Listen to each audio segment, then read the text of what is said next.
Welcome everyone to round 2 of the night shift series at MotoBros. This was my first trip to this track to check out this 8-race series, and it's clear that the MotoBros crew has put in a ton of effort to bring this event to life. This facility was previously a speedway oval. The crew demoed the track and infield and built out a facility that has the makings of a premier venue for Florida motocross. So let's check it out. Who do you see as the faster guys tonight? Definitely Remy Alves and Matty Jorgensen's here and Preston Boslow. Spoiler alert, that was Jaden Palmer, who should also include himself in that list of fast riders, but no worries, we'll do it for him. Tonight, we are going to check out the open money class that this series features, in addition to, of course, the variety of amateur classes from 50cc to vet. The money class features a $2,500 payout with a 2-moto format. 22 riders on the gate here. At the start, we've got the 738 of Brandon Westbury, so close to the whole shot he can taste it, but going down along with Braden Aylerman in 2 separate incidences. Braden able to work his way back all the way to 5th place. Nice recovery. Out front is the 751 of Chad Allen, who should have the nickname Purple Rain tonight. Chad is rocking purple from head to toe, and it looks awesome. Followed by Remy Alves, Jaden Palmer, Carter Stevenson, and Matty Jorgensen on the 2-stroke. Ramy is going to make a quick pass for the lead on his KTM 450, sending the rider formerly known as first place into second. Matty Jorgensen will also make a nice pass on the inside for third on the 824 of Stevenson. Great to see Matty on the 2-stroke, which automatically makes him number 1 in our hearts. I'm hoping it's the KTM 300, but cannot confirm just yet.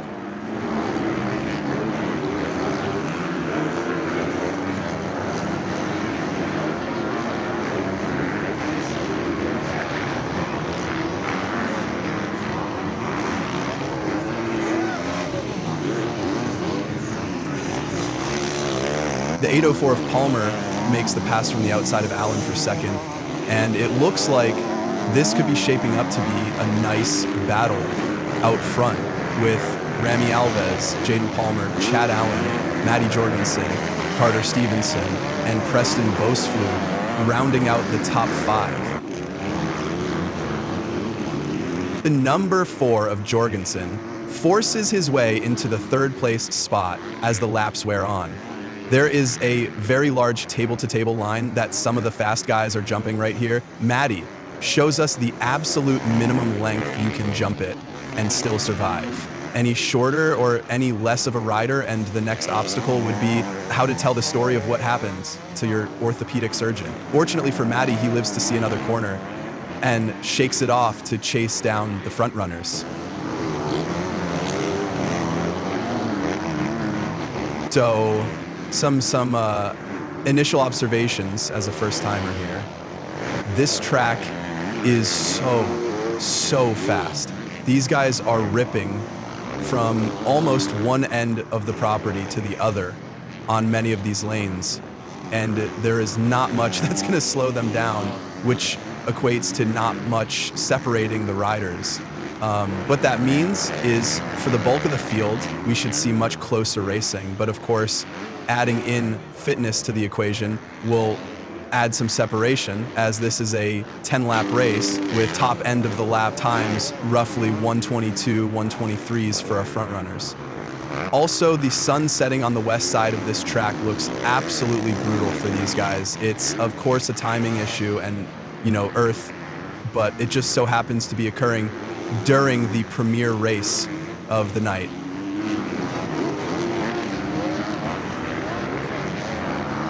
We're now seeing Preston Boslow on the Kawi 250 has actually caught Jorgensen for 3rd. Matty clearly has amnesia and sends the big line again, this time cleanly to gain some breathing room on the 73 of Preston. We've got a 3-way battle shaping up between Palmer, Jorgensen, and Boslow late in this race.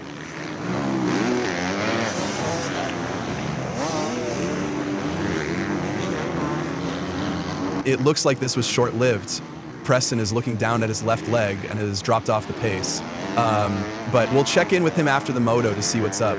He's going to DNF, which is a bummer to see from one of our top 5 guys.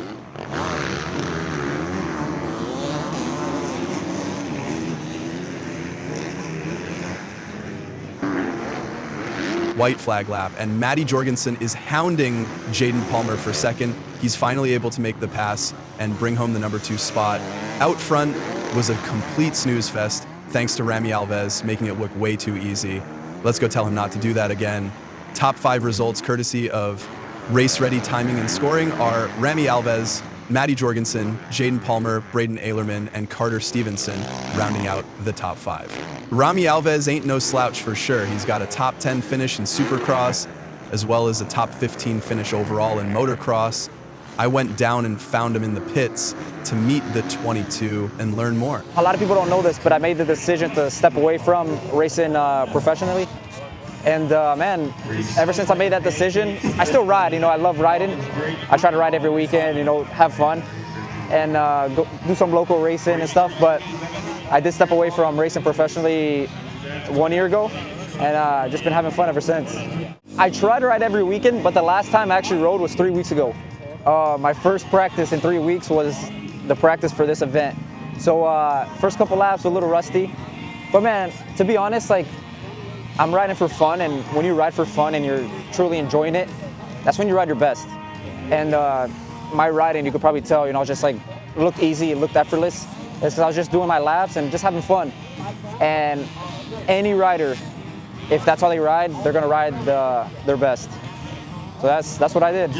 I was coming out of a corner and going down a straightaway, and all of a sudden I just got hit with a big rock or something that was on the track, and it hit my boot and actually hit my ankle.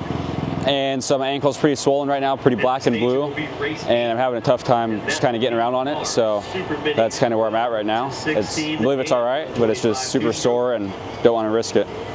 Yeah, I know it's super hard to pass out here. It's really fast, and all the outsides are a lot faster. Every time I try to hit an inside, I just get wheel spin and lose like half a second to a second, I felt like. Now I got a paddle tire on for this moto. I got a used tire from PRMX, so hopefully get a better start and try to win it. He's back. Man, you lapped me, bro. He's got that dog in him. Walking back to the start gate for Moto 2, and am surprised to see Preston Bowsplug lining up. Let's see if he can find his way into a paying finish.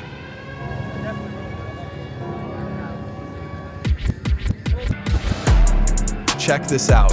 There is a full-blown laser smoke fire show that the staff has set up. It really gives an impressive experience for the riders and fans. This is on another level, and hopefully will continue to grow as they get additional experience.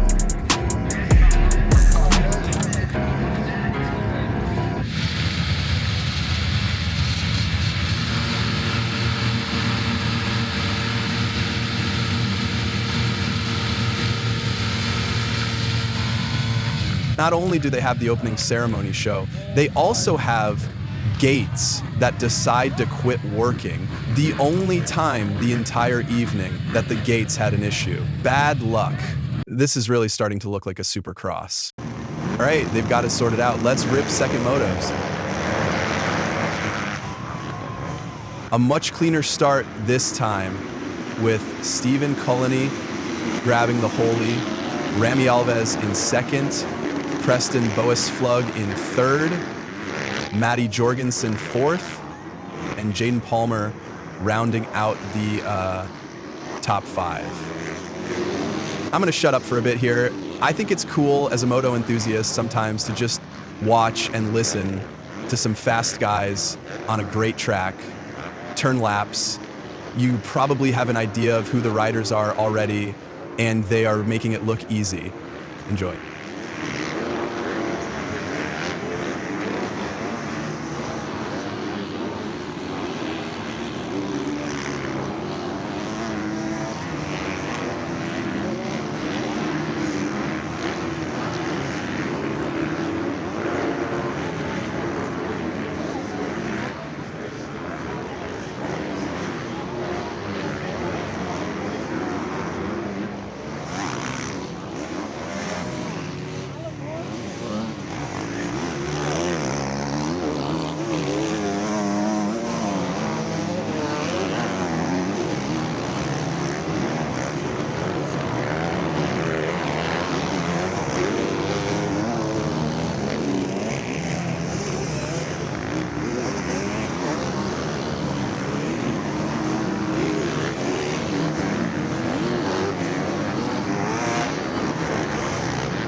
Well, that was either really boring or really relaxing. It probably depends on how much you like moto.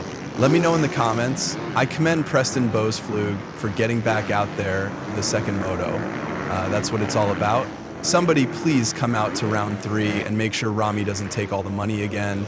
I did enjoy meeting and talking with him. He was really candid and honest with sharing his race strategy. I refuse to call it racecraft. Sorry, not sorry. Got a great rider down here in South Florida.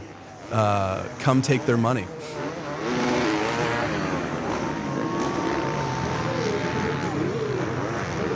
I think I got second place start, made the move quick to first, and then right when I got into first, I just tried to put some sprint laps down and just try to get a big gap.